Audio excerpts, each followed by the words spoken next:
Bonjour, bienvenue dans l'épisode 34 de F14, je suis Sébastien Roignan, vous pouvez suivre F14 sur fun4.fr, sur facebook.com/fun4 et sur Virus Photo évidemment.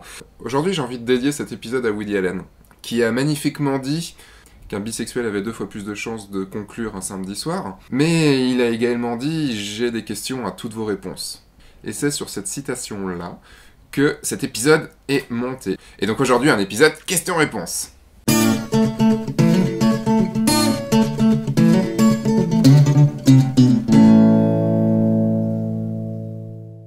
C'est des questions que vous avez pu directement me poser via la page Facebook de F14, facebook.com/fun4. Je vais essayer de répondre à toutes vos questions, je vais pas pouvoir parce que certaines questions demandaient des épisodes entiers. Vous m'avez donné des sujets jusqu'à la fin de la saison qui sera mi-juin et qui reprendra début septembre. Bon, on va commencer par les questions cons, comme ça sera fait. Plutôt slip kangourou ou caleçon, boxer. Donc loupé. Est-ce que tu manges autre chose que des Kinder Chocolat? Oui, bien sûr. Je mange aussi des Kinder Country, des Kinder Pingui, des Kinder Bueno, des Kinder Surprise. T'as pas 100 balles? Si, mais pas pour toi. Maintenant, on va pouvoir passer aux questions intelligentes. Comment trouves-tu tes modèles? Essentiellement dans mon entourage, essentiellement dans la vie de tous les jours, essentiellement dans la rue. J'ai beaucoup trouvé de modèles via internet, via des sites spécialisés de mise en contact de modèles et de photographes. C'est pas quelque chose que j'affectionne plus que ça, parce que je trouve que beaucoup de modèles qui se croient modèles, ne dégagent pas forcément grand chose. J'ai besoin d'avoir un coup de cœur pour la personne. C'est en faisant une rencontre, c'est en tombant dessus dans un bar, pas littéralement évidemment. La dernière personne que j'ai abordée, c'était hier soir, c'était la modèle qu'il y avait au Beaux-Arts. J'ai eu un coup de cœur et du coup je me suis dit qu'elle pouvait vraiment super bien poser et qu'il y avait quelque chose à faire avec elle. Et donc du coup je lui ai proposé. On peut passer des semaines sans trouver quelqu'un et puis des fois en l'espace de 2 semaines on va trouver 4 personnes. C'est assez aléatoire mais je pense qu'il faut laisser son cœur parler, vraiment essayer de trouver des modèles qui vous correspondent. Comment se convaincre que l'on est assez bon pour oser demander à un modèle de poser? Je te comprends parce que j'étais exactement comme ça il y a des années. Répondre à ta question, ça va être compliqué si j'ai pas envie de rentrer dans une psychanalyse. Comme je disais, j'étais un grand timide également, j'avais beaucoup de mal à aller demander à des modèles de poser pour moi. Et en fait, au fur et à mesure de pratiquer, au fur et à mesure d'avoir des bons retours, de voir que mes photos plaisaient, de voir que j'étais fier aussi de mes photos, de voir que je faisais pas ça comme ça pour rien, et ben au fur et à mesure c'est devenu plus facile, donc maintenant je peux facilement aller aborder les gens dans la rue. En fait c'est en pratiquant que tu vas y arriver. Commence avec ton entourage, des amis d'amis, des gens que tu rencontres à des soirées, dis-leur que c'est juste pour des tests, que tu vas essayer, que tu promets rien, et t'y arriveras. Comment dompter la lumière du soleil quand elle se fait cramante? Soit vous fermez un petit peu votre ouverture, histoire d'avoir moins de soleil qui arrive et de contrebalancer ça par un réflecteur de l'autre côté, soit vous déplacez votre modèle pour par exemple la mettre en contre-jour, avec un réflecteur ça passera, ou la mettre à l'ombre. Peux-tu faire le point sur AI Focus et InServo? En fait je sais pas exactement ce que ça fait, il faudrait que je bûche là-dessus. En tout cas je peux vous dire que les deux servent à faire le point. As-tu une astuce pour lutter contre le bruit par faible éclairage? La réduction de bruit sur Lightroom, je sais qu'il existe pas mal de plugins sur Photoshop et sur Lightroom pour le faire, qui marchent assez bien d'après ce que j'ai compris. Sinon, la prise de vue, essayez de rester calé pour pouvoir tenir par exemple un 30e de seconde, quelque chose comme ça. Vous pourrez du coup augmenter votre temps de pause et avoir moins de bruit, pouvoir descendre en ISO. N'as-tu pas peur de manquer de piqué à pleine ouverture à f1.4? Techniquement non. Je sais que les objectifs donnent leur meilleur rendu à 2 ou 3 stops au-dessus de la valeur maximum, donc si c'est un objectif à f1.4, sera plus vers f2, f2.8. Mais j'aime tellement le f1.4, j'aime tellement le flou de f1.4, que je contrebalance un peu le piqué en post-prod. Le gros problème que je peux avoir, c'est plus le point de netteté, puisque à f1.4, on a très peu de points de netteté, on a très peu de profondeur de champ. J'ai plus peur de louper mon point de netteté que de manquer de piqué. Storyboardes-tu les photos que tu fais ou y vas-tu à l'instinct? Ça dépend. En fait, pour les shoots en live, que ce soit reportage ou même portrait marié, portrait couple, portrait personnel, c'est du live. En fait, il est important de partir en shooting avec un cerveau sans photo prédéfinie, comme ça vous serez ouvert à shooter n'importe quoi, à shooter tout ce qui va se passer devant vous et vous serez ouvert à l'imprévu. C'est dans l'imprévu que vous aurez les plus belles photos que vous pourrez avoir. Parce qu'il y a plein de choses que vous ne pouvez pas maîtriser, et donc du coup, laissez libre cours à l'imprévu. Après, quand c'est des mises en scène, qu'il va y avoir du Photoshop derrière, et beaucoup de Photoshop derrière, comme la photo de l'écrivain la semaine dernière, ou des choses comme ça, là, la photo est un peu plus storyboardée, elle est un peu plus réfléchie, et on met plus de temps à la faire. Combien de temps passes-tu en moyenne à retoucher les photos d'une séance? Alors ça dépend également. En moyenne, je dirais une demi-journée sur un shoot normal, un shoot portrait, mais ça peut passer de 3 à 4 jours, voire une semaine si c'est un gros projet. Si tu parles du temps d'attente entre le moment du shooting et le rendu des photos, j'ai pris énormément de retard, c'est pas bien du tout. Pas bien, c'est pas bien. Ça peut aller, dans le meilleur des cas, ça peut aller une semaine, mais là je dirais que je suis plus à 3, 4, 5, 6 mois de retard sur mes shootings. Quand trouveras-tu des sponsors pour organiser des concours? Bientôt, j'essaye de le faire pour la saison 2, promis. Faut-il faire des concours? Quels sont les pièges à éviter? Alors je suis pas un spécialiste des concours, j'en ai fait très peu, j'ai dû en faire 3-4 dans ma vie. Je vous dirais surtout de faire attention aux conditions des organismes auxquels vous envoyez les photos. Beaucoup essayent de vous piquer vos photos pour les utiliser comme ils ont envie, surtout avec les offices des tourismes ou des entreprises qui essayent de refaire leur banque de photos à gratos en fait. Je crois qu'il y a une page, une liste rouge des concours à éviter sur le site de l'UPP. Comment gères-tu ton workflow? Tu as l'air de faire des allers-retours entre Lightroom et Photoshop. Pour cette question, je vous conseille de regarder les épisodes sur le traitement photo, Lightroom pour le tri et pour le début du traitement des photos, et Photoshop pour le traitement en profondeur de la photo, et retour sur Lightroom pour finaliser la photo. Comment organises-tu tes fichiers dans ton PC pour y voir le plus clair possible? Encore un qui n'a pas tout regardé, voir l'épisode 4 sur le tri.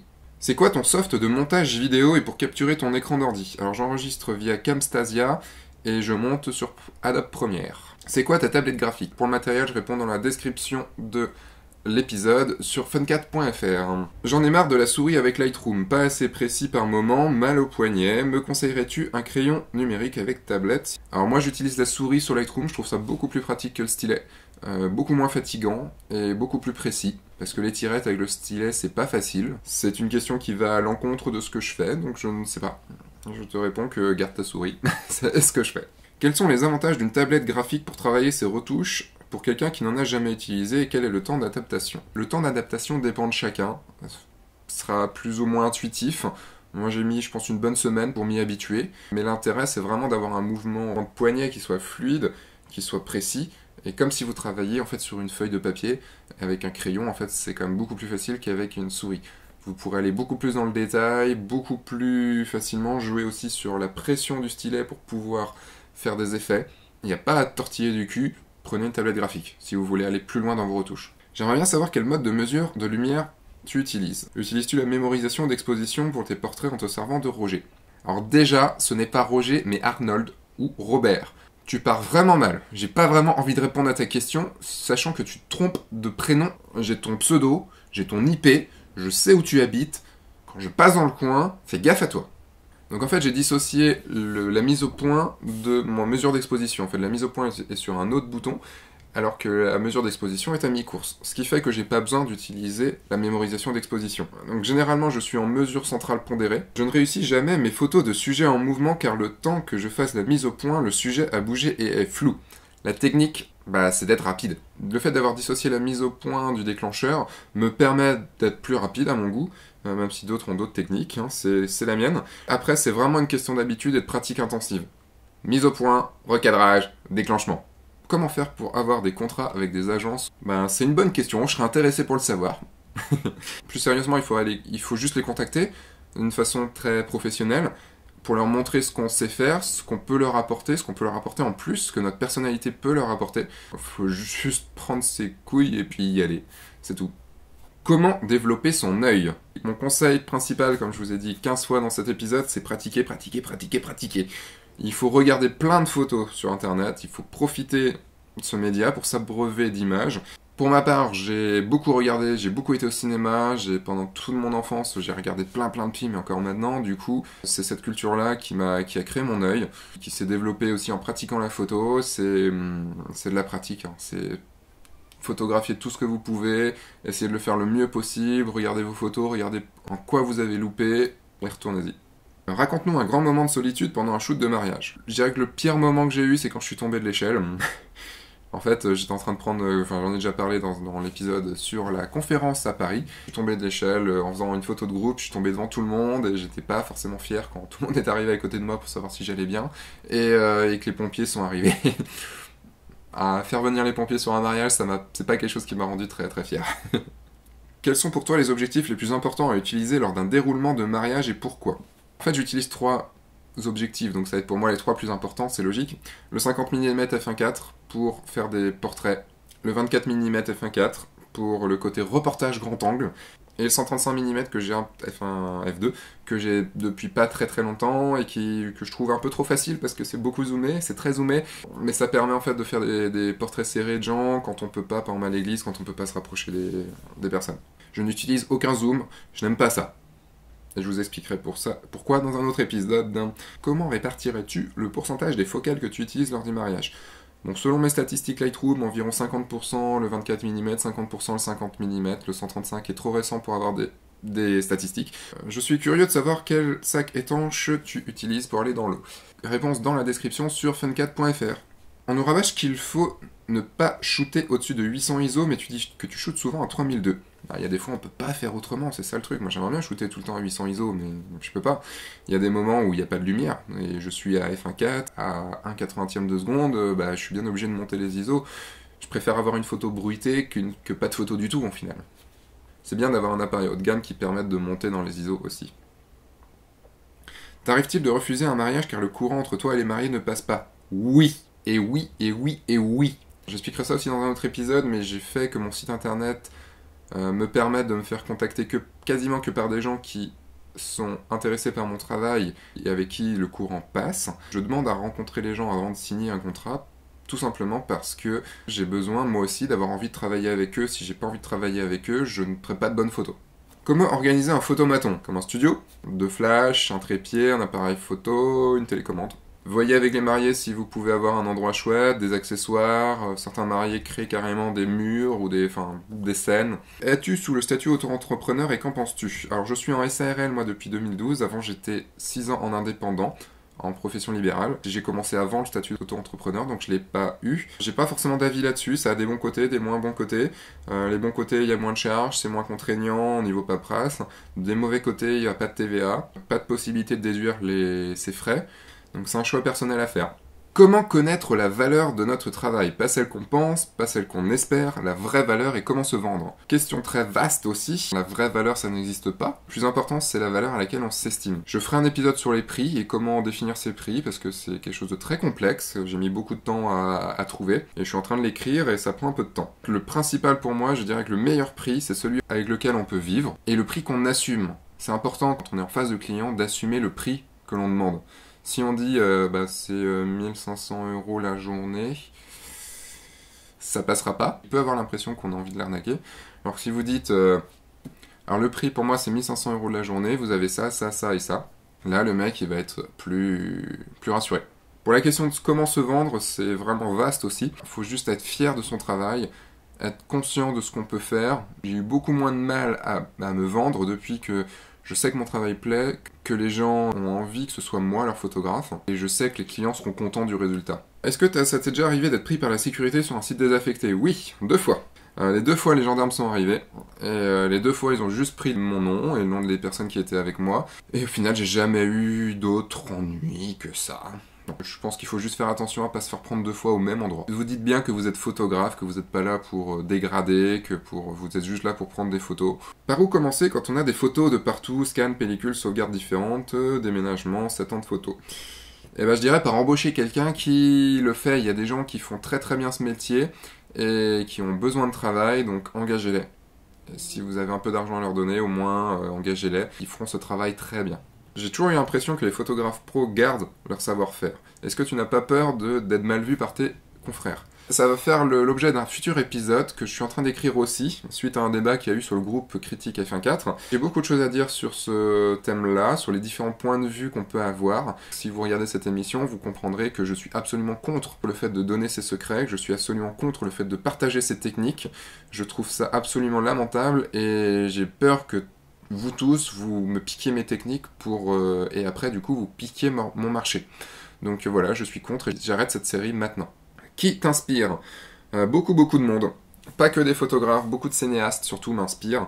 Quand je vois un film, j'ai envie de faire de la photo, j'ai envie de filmer, j'ai envie de faire plein de choses. Un des derniers films qui m'a fait cet effet-là, c'est Slumdog Millionnaire. Je vous rassure, je l'ai pas vu à sa sortie, donc je l'ai vu il y a pas très longtemps. Parce que la photo est juste magnifique dans ce film, les couleurs sont tellement belles, et ça m'a juste donné envie de faire putain, j'ai envie d'être réalisateur, j'ai envie de faire des photos, j'ai envie de... Enfin, en fait, quand je vois des choses magnifiques, ça me rend jaloux, ça me désespère, et quelques heures après, ça me dit je vais y arriver. Comment es-tu devenu photographe? Par hasard. J'ai fait une école de cinéma parce que je voulais être dans les effets spéciaux. Mon parcours professionnel a fait que je suis resté dans la 3D, que je me suis mis à mon compte, et qu'au final, je me suis acheté un réflexe et que le virus est venu comme ça. Qu'est-ce qui te plaît dans ce métier? Dans beaucoup de choses.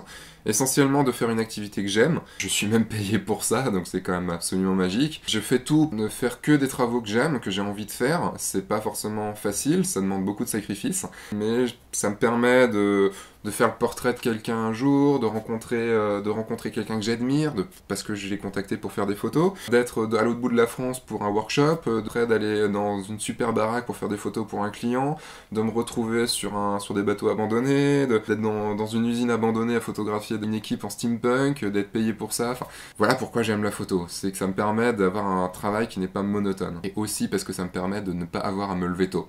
Pourquoi ce genre de photo et pas de l'animalier ou du sport? Uniquement par goût, comme je viens de dire, j'essaye de faire ce qui me plaît, vers quoi je suis attiré. Si demain on me demande d'aller faire des photos d'un match de je ne sais quoi, et en me donnant totale confiance parce qu'on me demandera de le faire à mon style, il n'y a aucun souci, j'irai. Avec grand plaisir même. Le moment où tu t'es dit je veux être photographe, c'est très flou parce que comme je vous ai dit, c'est quelque chose qui est venu au fur et à mesure. Il n'y a pas un moment où je me suis dit je veux être photographe. Combien de temps s'est-il écoulé entre le moment où tu as commencé à t'intéresser à la photo et le moment où tu en as fait ton métier? Environ 3-4 ans. En fait, je me suis lancé à mon compte en 2006, donc j'ai eu mon premier réflexe en 2006, début 2006, et j'ai eu mon premier contrat en septembre 2009. Un peu plus de 3 ans et demi pour commencer à être professionnel.